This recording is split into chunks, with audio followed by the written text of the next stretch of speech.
Hello and welcome to another Tri-tutors video. In today's video we're going to be analysing the poem Cockroaches by Yambo.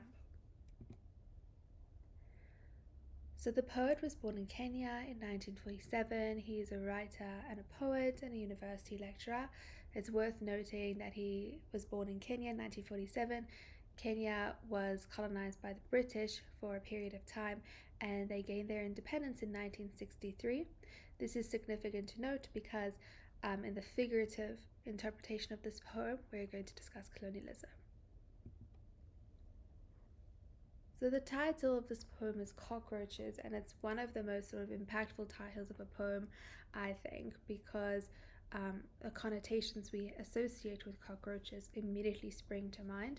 So obviously a cockroach is a type of insect, but the associations and the connotations we have are that they're pests, that they're invasive. We have a very, very negative perception of cockroaches. So this immediately sets up the rest of the poem. Turn on the light, and helter-skelter they scuttle to their dark shelters. So this very first stanza we start with turn on, which is imperative, which is a command. Turn on the light. We know that cockroaches are nocturnal animals, so the dark shelters references their preference to dark spaces. So turning on the light is going to disrupt the cockroach's sense of safety. And helter-skelter means disorderly. You're moving in a disorderly haste and confusion. They scuttle means you run hurriedly. Notice the use of the exclusive pronoun they. So we're having the speaker is talking sort of from the human perspective, and then he's distancing himself from the cockroaches. This is important in our literal understanding of the poem, also in our figurative one. Notice the alliteration, skelter and scuttle, that S sound, which mimics the cockroach's hasty runaway. Cut them off. Once again, a command. From their hideouts, block their many approaches, and see cockroaches in hopeless flurry and helpless worry. So cut them off, commanding once again. From there, notice all these exclusive pronouns being used to show this distinction between the humans and the cockroaches. I know it seems pretty obvious in terms of literal, but keep it in mind for figurative. Hideouts, this is reference to their shelters again. But when you use the word hideout has a connotation of like you're a criminal and you have to hide out, you have to go away from, you have to hide from regular society for a reason. So we can see that the behavior towards the cockroaches indicates that they have done something wrong. But from the description that we've seen about the cockroaches just being in their dark shelters, they don't seem to have actually done anything wrong. They've just sort of acting normally. But the reaction to them is extremely volatile. Block is a word by itself on the line, and this is another command, but it also shows how we must make it's as one word on a singular line. It's like we must isolate the cockroaches. There are many approaches. Approaches, once again, it has this like sort of sinister connotation. Their approaches could maybe be like their attempts to seek food and shelter. But the diction almost sounds ominous, like a criminal, like, they're going to try and approach you. They're going to try and cause chaos. And see cockroaches in hopeless flurry and helpless worry. Notice that approaches and cockroaches rhyme, and then flurry and worry rhyme. And the speaker does not really come off in a good light in these two last lines of this stanza. He wants to witness the suffering of the cockroaches, it seems. Notice the use of hopeless and helpless, both with that less suffix, which showcases how the speaker wants to deprive the cockroaches of any form of hope or help. But who ordained the crashfall of sandals on these shy creatures? And now we have a shift. So but always indicates a shift. And here we go from this commanding sense to this questioning sense. And the speaker asks, who ordained, meaning who gave power to the crash fall of sandals? Crash fall, think of the connotations of crash. It's violent and aggressive connotations of sandals. And you can just think of how humans typically get rid of cockroaches by, just like stepping on them. So sandals is a form of synecdoche. It's a path that represents a whole. Because obviously he's not saying that the sandals really have the power, but it's the humans who have the power. It represents people. But the use of sandals shows that this is the only thing that cockroaches actually see. They only see the sandal as being sort of stamped on them. But it is reference to the humans who are being violent. On these shy creatures. So shy, this diction of shy, adds to the cockroaches' sense of victimhood. That the cockroaches in this poem, they're seen as hopeless and helpless and shy. The picture is being created that they are victims.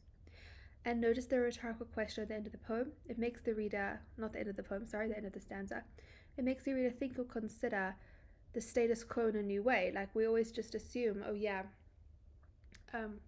humans and cockroaches have this power dynamic, but now we have to consider it. There isn't also actually an answer to this question. Like there's no real answer to justify this brutality.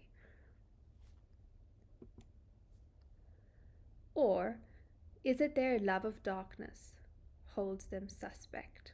So, or this indicates a contemplative tone. Is it their love of darkness? Meaning they love dark spaces, and therefore they perhaps get a reputation for evil. Humans don't understand this love that they have for the darkness that holds them suspect, that makes them suspicious to humans, that humans want to treat them badly, they don't trust them. Readers are left considering this with the question mark and linking the literal to the figurative extended metaphor with this final question. So let's quickly have a discussion about the literal versus the figurative, because we've discussed this poem in a literal sense, which makes sense, but definitely the figurative is going to offer us a deeper meaning than just, cockroaches and humans and that power dynamic. So literal is obviously the cockroaches and the humans and that power dynamic, but the figurative is that this is an extended metaphor, and the cockroaches represent oppressed people, and specifically people suffering under colonialism. And the speaker seems to be from the powerful colonial perspective. So as we said earlier, the cockroaches are described as shy and hopeless. These are the oppressed people, African people who have been disrupted and who have been violently treated by the colonial powers. And this is in contrast to those in power, where diction like cut and holds them suspect is used. The colonial forces were aggressive, territorial, and disruptive to the natural ways of the people and their lifestyles. They tried to crush African people and were brutal, just as humans are when they encounter a cockroach. So you can notice the effectiveness of this metaphor in that the human power dynamic with cockroaches is extremely violent, yes, and so comparing that to how colonials treated African people really emphasizes the sense of brutality and aggression and inhumanity of their actions. Stanza 3, that question is quite powerful, and this is where the speaker asks, how can they get away? How can the colonials get away with so much violence? Who gave them permission to invade, to disrupt, and to brutally treat African people? And stanza 4 also asks another question, did the colonials act this way because of their racial prejudices and their unwillingness to recognize Africans as fellow human beings? So definitely the first two stanzas is one part of the poem, and the last two stanzas is more of a contemplation about that behavior. So I hope that that figurative interpretation makes sense as well as the literal one. The structure of the poem. The poem is free verse. You have different stanzas of different line lengths. There's no particular ordered rhyme scheme. There's just a couple instances of rhyme. There's lots of enjambment, run-on lines, and short lines, and this emphasizes the haste in which the cockroaches move and the urgency of the speaker. The theme and the message of the poem, we can talk about that in terms of violent oppression, colonialism, racism, mistreatment of others. And the tone and mood you can describe as cruel in the first two stanzas, and the last two stanzas as thoughtful and contemplative. Thank you so much for watching. I hope that you enjoyed the video. Please remember to like and subscribe, and I'll see you in the next one.